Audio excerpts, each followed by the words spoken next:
There's a story attached to every place, and every one of those stories is like a piece of rope. Lots and lots of threads wound together. And we were following a siloart thread of the story as we wound our way around South Australia or through this part of South Australia in the Riverland. So we left Eudunda, which we went to look at the siloart there, and we jumped off that to the Colin Teal thread, the Lauke Mills thread, the old buildings thread, and the Riemann engineering thread. So we get involved with a few threads there in Eudunda. So we headed off on the Teal Highway, strangely enough. We went to a little place called Morgan, which sits right there on the Murray River. Beautiful day, very quick walk around Morgan, Visitor Information Centre.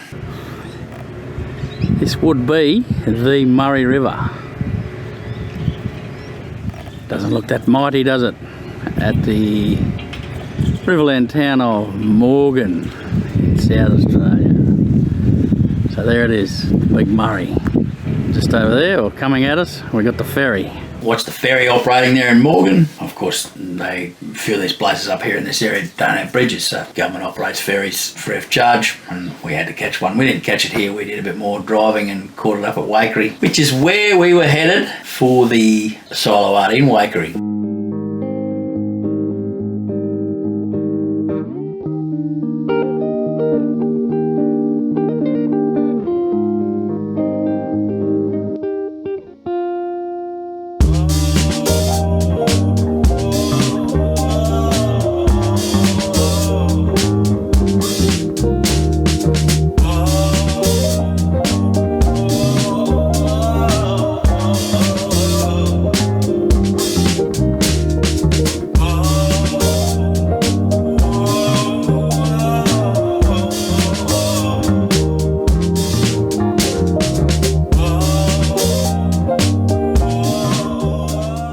Now, not only was there some significant siloart in Waikerie, and we did not get half of what you can do in Waikerie done. There's just murals everywhere as you drive through the town. There's clifftop walk along the Murray, right near the siloart, again for Waikerie silos, and I'm sure lots of other things. And I know we ate years ago, geez, probably 2013 on the way home, we ate at the bakery in Waikerie. There you go, the bakery in Waikerie. It could be closed, but I thought it was down there near the river.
But on to our next stop, Lake Bonney. And when we stayed at Lake Bonney, I got a feeling that was 2018. At that time, it became my favourite place to camp. It's still not bad, but the council has decided that they would get it organised and build sites, make tracks and things along the front. And it's actually really quite good and very organised. Of course, you have to pay for it, and that's fine. But where all the camping happens, you don't quite get the outlook on the Milky Way and sunsets and sunrises as where we camped all those years ago. But that's fine. There's no point in not being happy or being unhappy about it. It's just how life is. We're a bit disappointed we didn't spend a bit more time in Barmera, so we'll have to go back there one day.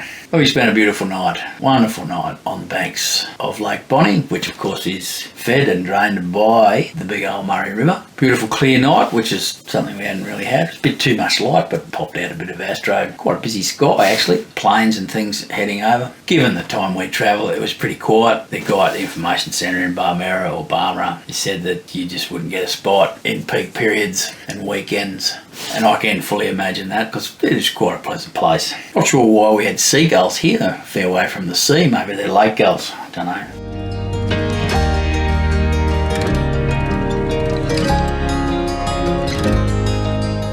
From Lake Bonney, or Barmera, we headed back up through Renmark and to Paringa. Bit of an outlying silo art there, piece of silo art there. And some really good storyboards in Paringa. So we didn't stay too long in Paringa as we're going to head southish again. You see interesting things everywhere, and most people would probably not see this, but I am what I am. I do the detail.